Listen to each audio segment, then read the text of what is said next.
Chapter 12, Tainted. The PIA agents monitor the building, watching closely to make sure that none of the doctor's personnel are able to escape.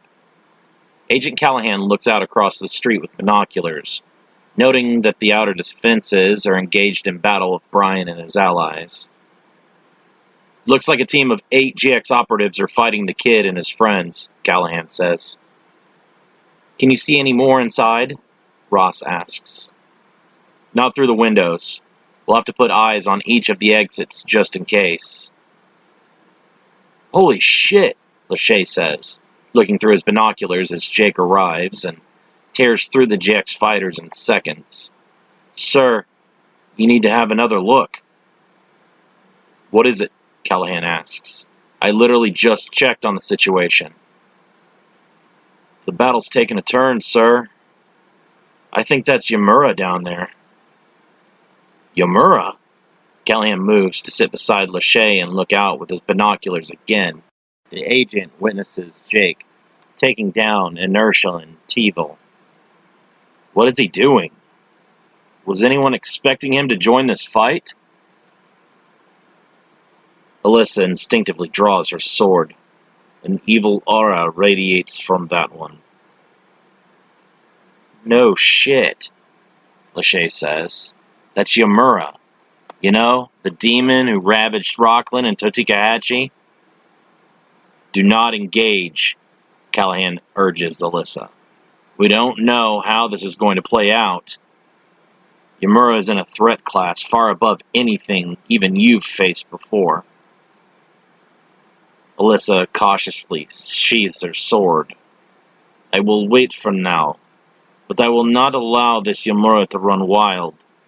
If he becomes too great a danger to the safety of innocents, I will act." Peril grins, excited to have another try at defeating Yamura. Storm sees his brother tensing and becomes nervous. "Don't do it, Peril," he shouts. "We need to focus on getting inside that office and finding Coach E and Tyrell." Peril scoffs. "I don't care about them. I'm only here to fight strong opponents, and they don't come any stronger than the guy that has already beaten me once." Peril darts at Jake, throwing a lightning-fast right hook. Jake takes the blow, staggering a step back. Peril's eyes widen in shock as Jake turns his head and grabs the youth's arm before pulling him into a knee to the chest. Storm tries to step in and save his brother, lunging with a punch, but Jake pivots and throws Peril into him. The brothers collide in the air, hitting the ground hard.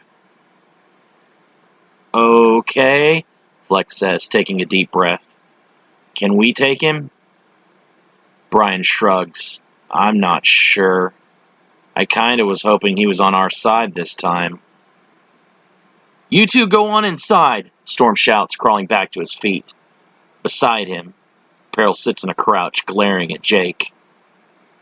"I won't be able to convince Peril not to fight him, so we'll hold off Yamura together. The two of you go inside and find our friends. I'm counting on you." "Are you sure?" Brian asks. "Even the 4 of us together might not be enough to take Yamura on." "We'll manage," Storm says. "You'll have your own hands full in there. We aren't sure how many more fighters the doctor has on his payroll." Flex and Brian rush to the clinic, only to be greeted by a force of 10 Sakati assassins, 4 whitecoats, and 3 GX-enhanced operatives. "Welcome home, traitor," Bulldog says, glaring at Flex. "I never wanted this life. What was done to me was a curse, not a blessing. How could I be loyal to someone who did this to me against my will?" Flex asks. "You may have been satisfied with mediocrity, but I enjoy being something much greater." "Don't let him get under your skin," Brian says. "He's just trying to throw you off your game." "And you," Bulldog shouts at Brian, "you've been given everything. Your parents engineered you from birth to be the perfect host to the GX parasite. And how do you repay them? You spit in their faces." "My mother killed my father for trying to help me," Brian growls, balling his fists. "Don't you dare talk to me about my parents!" "So much for remaining calm," Flex says. "Bulldog is mine," Brian growls. "Well, isn't this just great?" Candy Stripe complains. "I get stuck fighting you." "Blame the patriarchy," Flex says, lowering into a fighting stance. "Wait, you work for one." "Shut up," Candy Stripe growls. "Does it hurt your ego a little bit?" Flex taunts. "Are you so cocky that you can't imagine another girl beating you up?" Candy Stripe chuckles. "You're still a newborn. You're nowhere near being in my league, girl or not." Flex rushes, enlarging her fist to strike Candy Stripe in the face. The female assassin transforms her hand into a claw, stabbing Flex's knuckles. Flex shouts out in pain, withdrawing her hand back. Candy Stripe rushes, slashing at Flex repeatedly. The younger woman tries to defend, activating her parasite to harden her skin into scales just before each strike hits. Bulldog and Brian trade punches, brawling through the clinic's lobby. Both fighters ramp up their parasite's metabolism, battling at maximum strength. With enlarged muscles, Bulldog strikes Brian across the face with a punch, sending him crashing through several chairs and an aquarium. The glass shatters around Brian, pouring water out onto the floor in a large wave. While the others fight, Null leads the rest of his group towards the front entrance. "Come on. I can't be too close to them while they fight. I don't want to accidentally shut off the wrong person's powers." As soon as Null's group exits the lobby, Callahan orders his team to open fire. 2 whitecoats are dropped by bullets and the others retreat behind some stone pillars for cover. "We're pinned down," Null reports into his communicator. Bulldog ducks beneath a punch from Brian and connects with an uppercut that pushes the team back. "What do you want me to do about it? I'm kind of busy myself here." He's then hit in the face by a left hook. "Damn," Null curses. The 2 whitecoats shot earlier begin to regenerate enough to crawl behind cover themselves. "They're trying to prevent any chance of us escaping. We're going to have to take those shooters out in order to create an emergency escape route for the doctor, should the others fail." "Our presence is known," Callahan says. "Don't let up. We've joined in the war." Alyssa crouches and draws her sword. "Keep their attention focused on you with suppressive fire. We will engage the enemy directly." Alyssa and Bernard speed into the battle, bullets whirring past their forms. As the hunters reach the building, Alyssa has already swiped Umel Clinock horizontally through one of the pillars in the necks of 3 whitecoats. Because her sword is enchanted with the magical Respad ability, regeneration is prevented against anything the sword cuts. Null quickly extends his GX ability of nullification, but the hunters continue to dodge attacks and counter-strike with their enhanced weapons. One by one, the doctor's forces fall all around Null. "My power isn't working on them," Null thinks in surprise. Could it be that their power isn't due to the GX parasite? As the last whitecoat collapses, the 2 monster hunters turn their attention towards Null. "I don't know the source of your power, but that won't stop me," Null shouts, his eyes becoming yellow and his pupils slitted as the GX parasite triggers within him a transformation. "At full power, my nullification field shuts down all enhanced abilities, not just those granted by other parasites." Null is suddenly dropped by a single bullet through his temple. Lachey grins, looking away from his rifle's sights. "We got your backs. Do what you gotta do, monster hunters." Alyssa nods and thanks, and she and Bernard carefully enter the clinic. Storm releases a stream of electrical energy that Jake dodges, forcing him into the path of Peril's waiting fists. Jake twists to evade Peril as well, and kicks the youth in the back of the head with a spinning heel maneuver. Peril pivots, releasing a palm-fired blast of energy that Jake cancels immediately with a blast of his own. "What's gotten into you, man?" Storm asks. "Last time I saw you, we were fighting together against Conco." Both of you have Sakari taint, Jake growls. I can sense it all over you. When you bleed, the scent intensifies. Sakari? Sorry, but I'm 100% human here. I think you've got Sakari on the brain. It's faint, but unmistakable. I have to rid the world of all Sakari. When I finally find Hui, there will be no place for him to hide. His presence will mark the very end of the Sakari on Earth. Who the hell is Hui? Storm asks. I feel like you're carrying some extra shit into this battle that I got no clue about. Jake grows annoyed with talking and strikes with a hard lunge punch that Storm blocks with both forearms. Storm skids back, his arms throbbing with pain. Trying to reason with him is pointless, Peril says. His desire is only to kill. I prefer our rematch this way. Now there will be no holding back. I'll face you at your strongest, and leave no doubts as to who is superior. Jake and Peril dart across the parking lot, trading punches and kicks at supersonic speeds. Storm is left questioning what he should do next. Yamura was a powerful ally in Clavemont. If they can get him back to his senses, he can help them stop the doctor's operations for good. Jake elbows Peril in the gut and strikes the boy in the face, sending him crashing against the side of a truck. Peril drops forward to his hands and knees, coughing up blood. Jake rushes to finish him, but is blasted by electrical energy and knocked into another vehicle. Are you okay? Storm asks, trying to help Peril to his feet.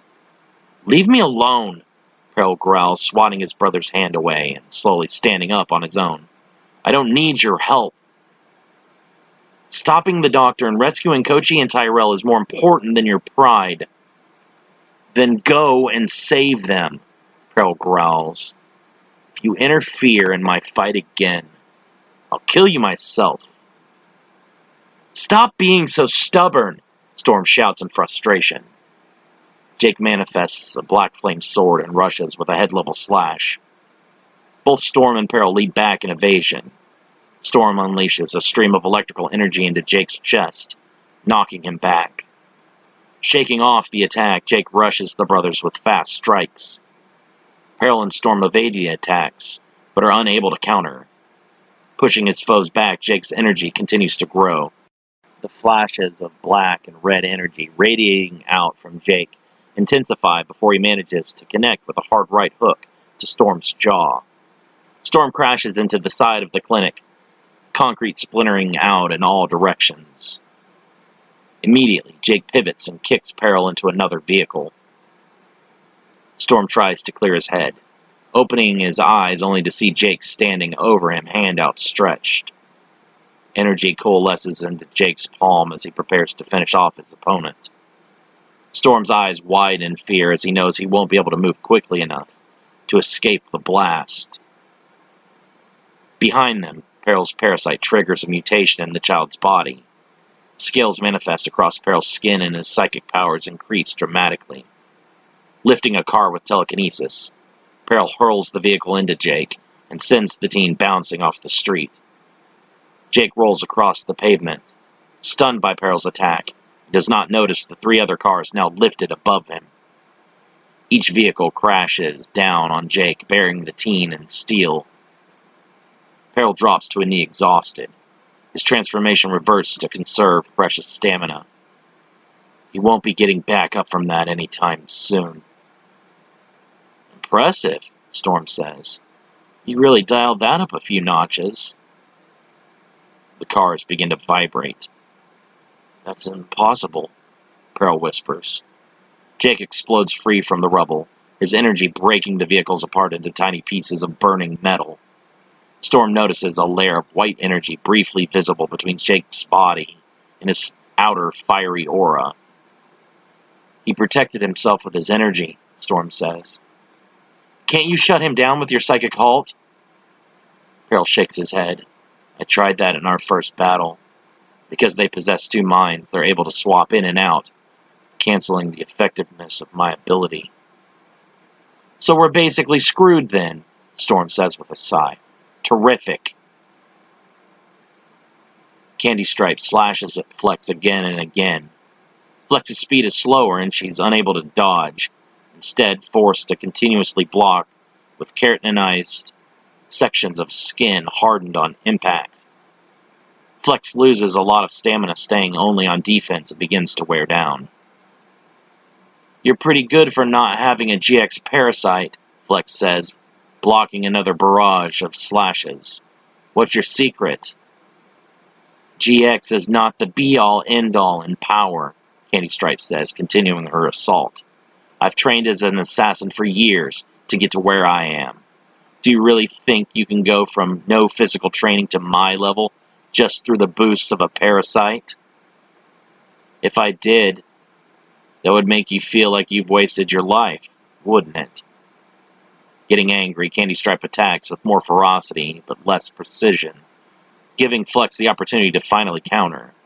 Flex twists to evade Candy Stripe's next punch, and delivers an uppercut to the ribs, enlarging her fist on impact to maximize the damage. Candy Stripe spits out a mouthful of saliva before her face contorts in anger, and she thrusts a palm into Flex's jaw. Flex rearranges her facial structure so that the blow strikes only skin and doesn't break any bones. That's an interesting power, Candy Stripe says.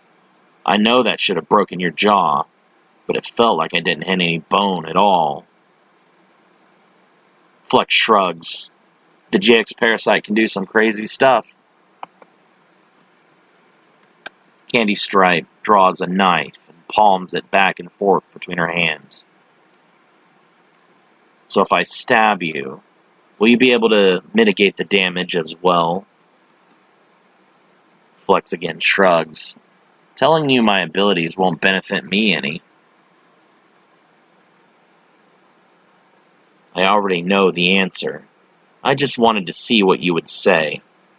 I'm the doctor's #1 asset. Did you think I wouldn't have looked over your files as he was creating you? Flex tries to hit Candy Stripe with a punch, but the assassin sidesteps and drives her knife deep into Flex's chest. Flex stumbles, backing away from the blade with a spray of blood. She holds the wound, grimacing in pain. Even if I don't know where your organs are, I can still bleed you out from 1,000 non-lethal cuts. Brian punches Bulldog in the face at the same time as he receives one to his own gut. Brian counters with the right hook, but Bulldog retaliates with a left. The two continue their back and forth, tackling each other through the wall and into a supply loading area. Bulldog grabs Brian by an arm and swings him into the side of a truck, flipping the vehicle over. Brian shakes off the blow and stands only to be grabbed by the face and driven into a streetlight pole. The teen manages to kick Bulldog in the groin and spins, smashing the GX warrior's face into the ground. Brian leaps back, breathing heavily. Why do you take orders from a guy like the doctor? Brian asks. He's no better than Khan. And what makes you think I care about that? Bulldog growls, pulling pieces of gravel out of his cheeks. Some of us were murderers before we ever got any powers. You think the parasite made someone like your mother into a monster? The answer is no. Your mother was a heartless killer long before she even knew what GX was. Brian shakes in anger, balling his fists. I have no mother. Deborah Rude was never my mother. Right. Bulldog smiles. You hate her, don't you? You hate her treating you like a specimen and not a son. You hate her for never showing you any love or affection. You hate her for making your father kill himself. Kill himself? Brian whispers. What? You didn't know? Did you think coercion would get her hands dirty? She can make people off themselves so she never has to lift a finger. Your dear old dad was only one of dozens she's made to commit suicide. Seeing that he's breaking the teen's spirit, Bulldog continues pushing. Even if you survive this day, you'll eventually have to face Mommy Dearest. How do you think she'll have you kill yourself? Shut up, Brian growls. I wonder if she could make you hold your breath until you died. Shut up! Brian screams, leaping at Bulldog. Bulldog sidesteps the reckless teen and kicks him hard in the chest. Brian screams out in pain, feeling several of his ribs crack. Amidst the chaos generated by Brian's group engaging the GX-enhanced operatives and the sudden appearance of Jake Stewart, Alyssa and Bernard move into the clinic. Behind them, 4 more PIA agents follow to gatekeep the exits and make sure that no one gets past. Alyssa and Bernard make up the infiltration team, along with Vosk, Orlandi, and Callahan. The infiltration team's one goal: apprehension of the doctor himself. 2 whitecoats remain in the front lobby, blocking further advancement into the building. The lobby itself is chaotic. Flex and Candy Stripe are engaged in a furious battle, while Brian and Bulldog have taken their battle back outside through a gaping hole in the wall. Alyssa draws her sword and stands at the front of the infiltration team. Go on ahead. I will handle them and catch up with you, Alyssa says. Bernard nods. Come on, he tells the other agents. Alyssa runs at the genetically modified assassins, dragging her blade across the floor and generating sparks. As she reaches the whitecoats, Alyssa swings upward and the sparks erupt into an energy wave that knocks the 2 men against the wall. The monster hunter rushes in to finish the men off, but one of the whitecoats manages to grab her by the wrist and prevent her blade from complete penetration into his shoulder. Alyssa's eyes widen in surprise, not expecting the whitecoats to put up any better of a fight than those she had previously encountered. The doctor saw how easily you were able to overcome our staff at the hospital and gave the rest of us new modifications to counter you more effectively, the whitecoat says. Alyssa's sword loses the glow of its enchantment, returning to nothing more than a regular weapon. What have you done? You defeated the hospital staff with your speed and a sword that uses magic to block our regenerative abilities. The doctor is not only the greatest scientific mind on the earth, he is also the most brilliant strategist. The whitecoat uses his own superior speed to slash Alyssa diagonally across the chest. Alyssa releases her sword in order to leap backward, blood dripping to the floor from a deep gash across her chest. She notices the man's hand has become that of a large raptor's talon. You are grafted with the flesh of a manzu. She pauses, thinking over all of her observations quickly in order to strategize. Which means you could have the powers of other creatures, just like your kind gained the ability to heal from the Caladrius. You must have the ability to negate magic. I have never encountered a creature with that ability, though I have heard of powerful fae that could counter the spells of even the most experienced human mages. The whitecoat laughs. You sure do know your monsters, lady. A butterfly-like wing materializes behind the man, sparkling with a dusting of glittering magical specks. I indeed do have the wing of a fae grafted into my back. With the power of a fae, I can negate any magic around me, and render your enchanted sword absolutely useless. The whitecoat is filled with arrogance, boasting about his superior abilities. The blood of a Fomorian gives me the strength to crush your bones into dust, and the leg muscle tissue of a Kamatachi gives me the speed to run circles around you. It seems you have everything covered, Alyssa says, keeping her eyes on the unpredictable foe. The doctor has a vast collection of organs and tissues from creatures stored away for any situation. Alyssa removes an herbal salve from her pocket and applies a thick coating to her chest wound. She winces as the cream burns on her exposed flesh. The whitecoat picks up Alyssa's sword and flips it in his hand, pointing the blade at the woman. Very lightweight. Bet you can swing it extremely fast. Give it back to me and I will show you.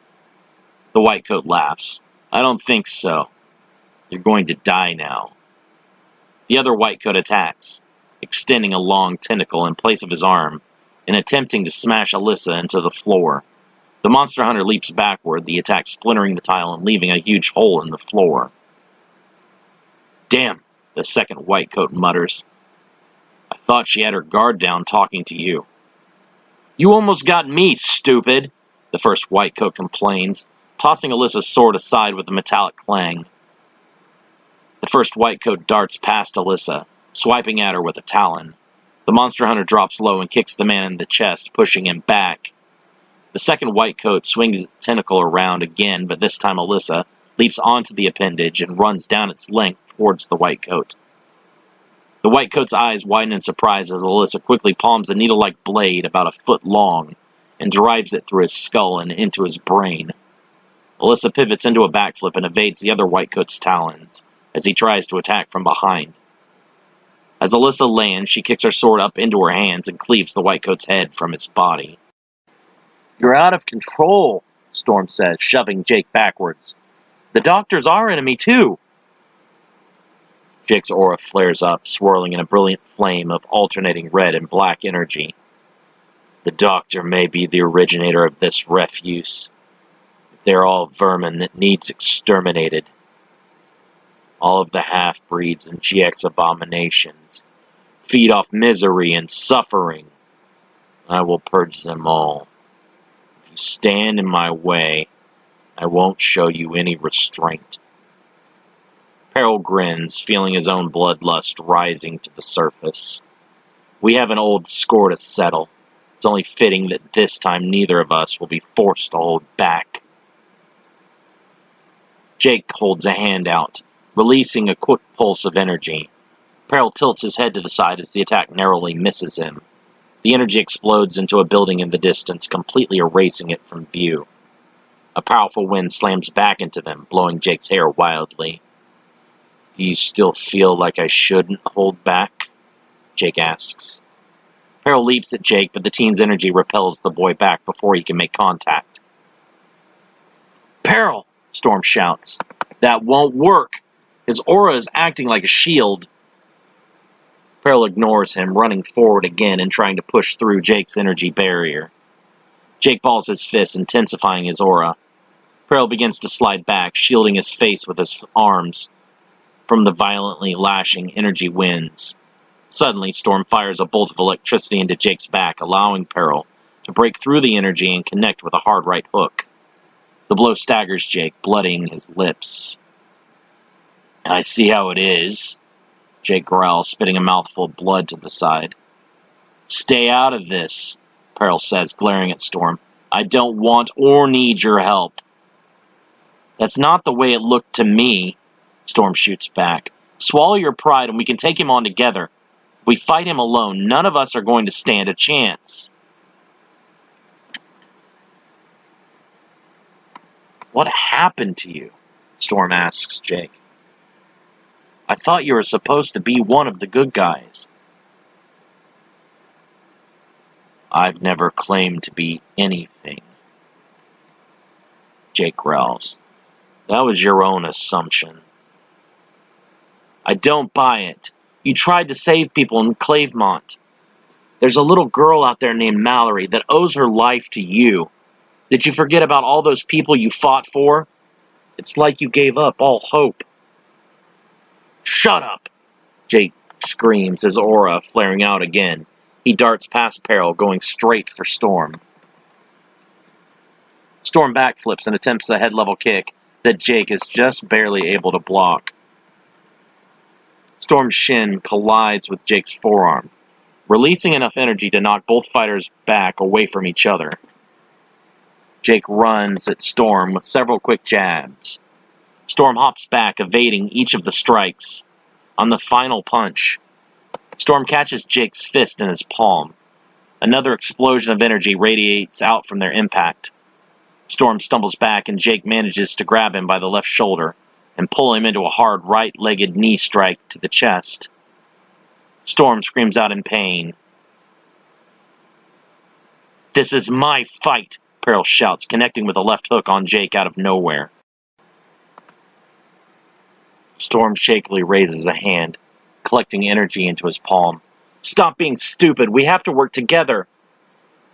Jake rolls with Peril's strike and grabs the boy's extended arm, throwing an elbow upwards into his ribcage. Storm releases his energy blast, but Jake twists and throws Peril into him as he dodges. Storm catches Peril on instinct and immediately eats a hard left hook. Storm's vision blurs and he drops to a knee in disorientation. Peril stands back up, releasing a volley of energy blasts in rapid succession. Jake dodges each blast as they explode all around him. The teen rushes Peril, sidestepping another energy blast before doing a back handspring over yet another. As he lands, Peril has already filled the gap between them with half a dozen more blasts. Jake leaps into the air to avoid the blasts, but Peril speeds above him and connects with a double-fisted smash. Jake flares his energy out to lessen the impact and lands on his hands and knees in a crouch. Peril lands beside Jake, and the teen immediately pivots with a kick. Peril catches Jake's foot, but the teen pushes off the ground and clips the boy in the face with his other leg. Peril skids back, blood running down his face. "Damn you!" he shouts, forgetting all strategy and giving in to his rage. As Peril's GX parasite activates and the boy gains reptilian features, he concentrates on his psychic abilities. "Psychic Halt!" Peril screams, throwing both arms out to shut down Jake's mind. Yamura awakens outside of a large door. Around him is nothing but emptiness. "Where am I?" the Sakari whispers. He sees nothing but the door. Around him is not even darkness. His darkness would be something. Where does this door lead? He wonders. Yamura begins to push on the door, but he's stopped by Jake's avatar. "I wouldn't open that door if I were you," Jake says. "What is going on?" Yamura asks. "What is that door? And why has our connection been severed?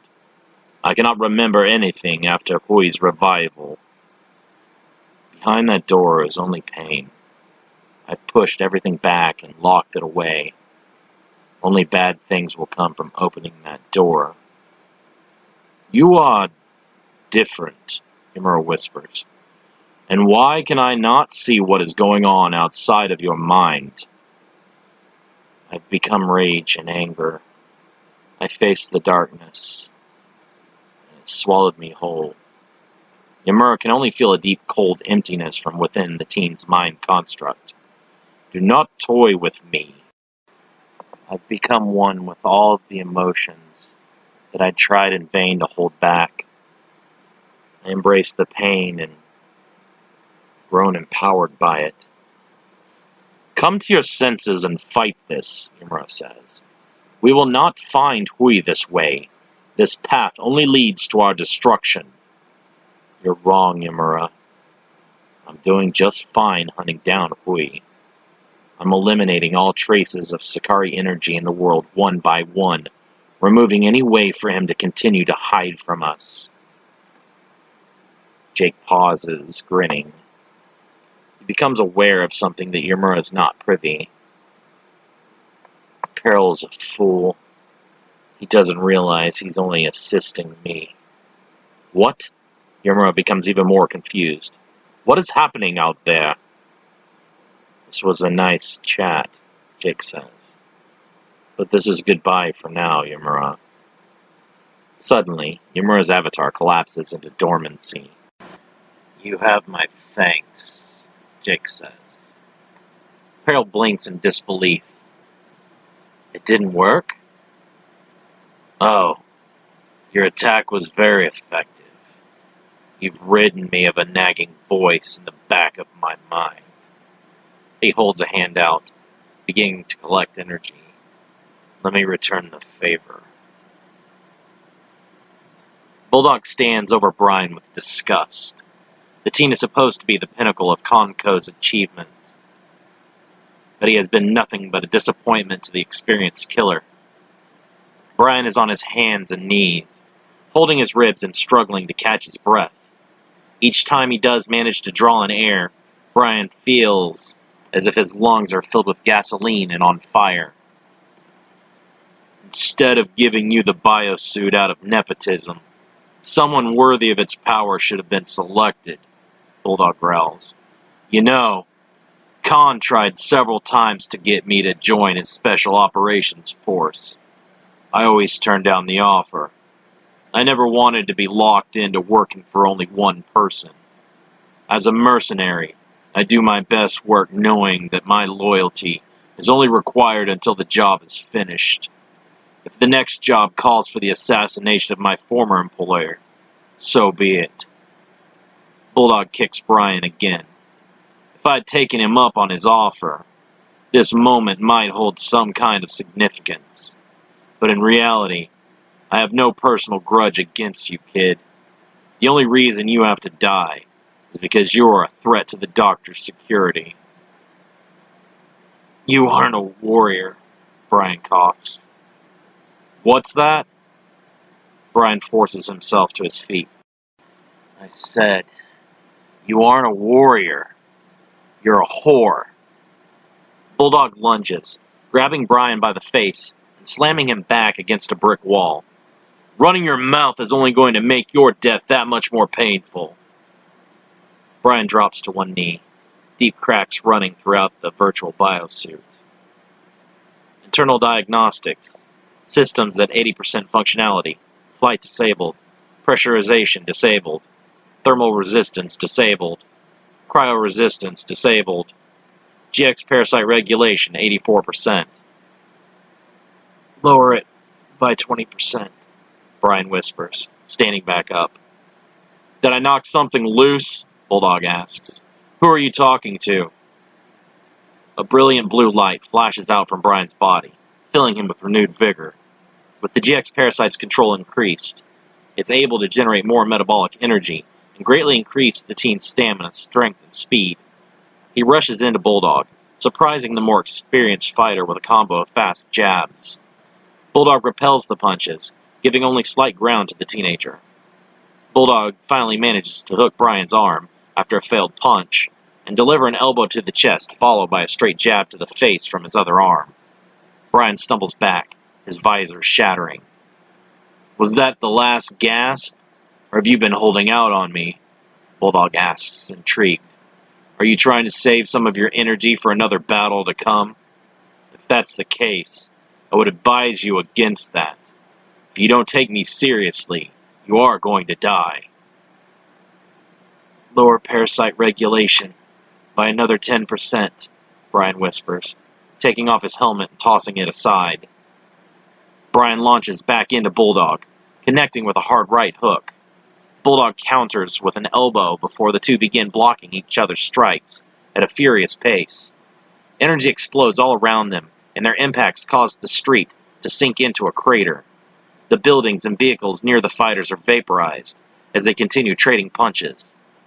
Bulldog's appearance slowly grows more reptilian as the fight progresses, activating increasing amounts of the GX parasite. In response, Brian raises his own parasite's influence over his body by another 10% to keep up. Now in control of over half of his body, Brian's parasite pushes the more experienced fighter to his limits. Screaming in frustration and rage, Bulldog expels his aura to push Brian back and undergoes a full parasitic mutation. Bulldog's body swells in size, and his added bulk causes him to sink several inches into the street. His jaw becomes longer, and fangs extend outside his lower lips as they grow too big for his mouth to contain.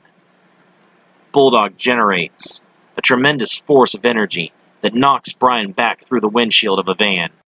Before the teen can extract himself, Bulldog leaps onto the vehicle's roof and crushes it with his increased mass. He howls with rage, pounding both fists against the vehicle. Brian fires both hands upward, blasting Bulldog off of him. As soon as he is back up on his feet, Bulldog is already charging at Brian. The teen attempts to dodge, but Bulldog grabs him by the hair and slams his face into the street. Continuing to run, Bulldog drags Brian through the ground, piling up asphalt before throwing him through the side of a building across the street. Not letting up, Bulldog begins hurling blasts of energy through the hole in the wall. The entire building is quickly consumed in flames. Brian dives out of the inferno and rolls, coming up to his feet right in front of Bulldog. Bulldog immediately punches Brian in the face, dropping him to the street. The teen posts his hands and knees. blood hanging from his lips in long strings. "Give it up, kid," Bulldog growls, his voice now deeper and slightly distorted by its massive underbite. "Decrease regulation by another 20%. Brian coughs. Energy explodes all around the team, causing Bulldog to step back in surprise. "You still had that much power held back?" Bulldog cannot believe how deep the youth's reservoir of energy is. "If you actually had some training, you'd be a real force to reckon with." Bulldog stands up, his entire body trembling. His body struggles to control the power of the GX parasite, as it now has over 80% of its body under its influence. Without the full functionality of the biosuit, Brian is unable to completely rein in the parasite's bid for dominance and use its power without repercussions. He holds his hands out, trying to focus the overflowing energy into a single point. A swirling mass of energy materializes in the teen's hands. "Are we really going to play this game?" Bulldog asks, unimpressed. "A beam struggle is so 1993. He holds his own hands out, manifesting a mass of energy of equal size and intensity. Screaming, both fighters release their blasts. The ground and everything around them for many yards is disintegrated. The energy clashes, combining into a black singularity that implodes the air into a small dimensional tear. Like a breached hull, air is sucked into the fissure like a powerful vacuum. "Lower regulation by another 10%! Brian screams, releasing another blast of energy that overpowers the fissure and causes Bulldog to lose his footing. The energy explodes, and Bulldog's entire body is pulled violently through the baseball-sized tear in reality. The fissure dissipates, and Brian drops to his knees in exhaustion. Before he can rest, he hears the commotion of his allies still engaged in fierce battles nearby. "I don't have the luxury of resting right now," Brian thinks. "I have to help the others." Jake continues to amass his energy, surrounding himself with a flashing aura of red and black flames. He grins, seeing the instinctual fear that is brought out of both Peril and Storm. "What is wrong with you?" Storm asks. "We should be working together to take down the doctor." "Who's the doctor?" Jake growls, irritated. Storm is surprised. "Wait, isn't that why you're here?" "I tracked Sakari energy to this location," Jake says. "I hoped that it would be Hui, but it was only you." "I still don't know why you sense the Sakari energy, but you should remember the doctor. He's the asshole who put a chip in your head and tried to control you. Doesn't that piss you off?" Jake faintly recalls the pain of the chip in his head, and Khan's master plan to turn him into a slave, existing only to murder the enemies chosen by Antonio Khan. Peril uses the moment of confusion in Jake's mind to attack him with his psychic powers. Using the full release of his parasite, Peril's psychic abilities increase beyond a single attack and grant him the powers of telekinesis and psychokinesis. Peril lifts several cars into the air with his mind and slams them into Jake from the sides. Screaming, the youth causes both cars to explode and consume Jake in a massive blast. "What are you doing?" Storm screams. "I think I'd just broken through to him." Peril relaxes, the scales on his face and arms fading. "I saw the opportunity to attack, so I did. What part of that is hard for you to understand?" The flames suddenly disperse with nothing but a loud scream. Jake stands before them, chest heaving and eyes bulging. Rage has once again overtaken Jake's mind completely. Brian pushes Peril behind him. "Get back." "What the hell do you think you're doing?" Peril growls. "He's too strong for us to fight in our condition. I can tell you guys are just as spent as I am. The only option we have to win is with a single attack. Unless you have any better ideas, I'm going to overcharge my aura and try to take us both out at the same time." You're bluffing, Jake growls. Then stand there and let me try it as if you have nothing to worry about. Jake grinds his teeth together in anger, collecting energy in his own hands. I'll have my attack ready long before you can gather enough energy to make a difference. Peril begins hitting Jake with quick bursts of energy. The teen winces, unable to dodge or defend while focusing, lest he lose all of the energy he's already gathered. Seeing his brother's plan, Storm releases a constant stream of electrical energy into Jake's back. Jake pivots, hurling the energy he has collected at Storm on instinct. Storm drops low, hitting Jake with more electricity as the energy blast passes overhead. The more damage he takes, the more Jake is pushed past all reason and into the realm of instinct. Jake rushes Storm, evading his electricity and grabbing him by the wrists before repeatedly headbutting him. Blood trails from Storm's face as he's driven to his knees. Jake releases his grip and backhands Storm, sending him crashing through several newsstand boxes and parcel drop-offs. Jake turns, narrowly dodging a sneak punch from Peril, and traps the youth's arm with his own before breaking it at the elbow. As Peril screams in pain, Jake delivers a side kick to the gut that takes the kid's breath away and propels him into the side of an ambulance. The impact folds the side of the vehicle inward and shatters all of the glass windows. Brian begins to flash with a blinding white light. Just before he releases his energy, Jake flares his own aura outward. The two energies clash in a massive explosion that shakes the entire city. Knocked against a wall, Brian struggles to ignore the pain spreading throughout his body. His back feels broken, and most of his ribs are shattered. He's sure he has internal bleeding.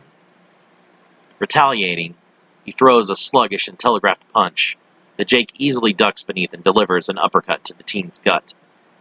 The air is driven from Brian's lungs and he collapses, gasping for air. As Brian slips into unconsciousness, Jake staggers into the clinic, the only fighter still standing.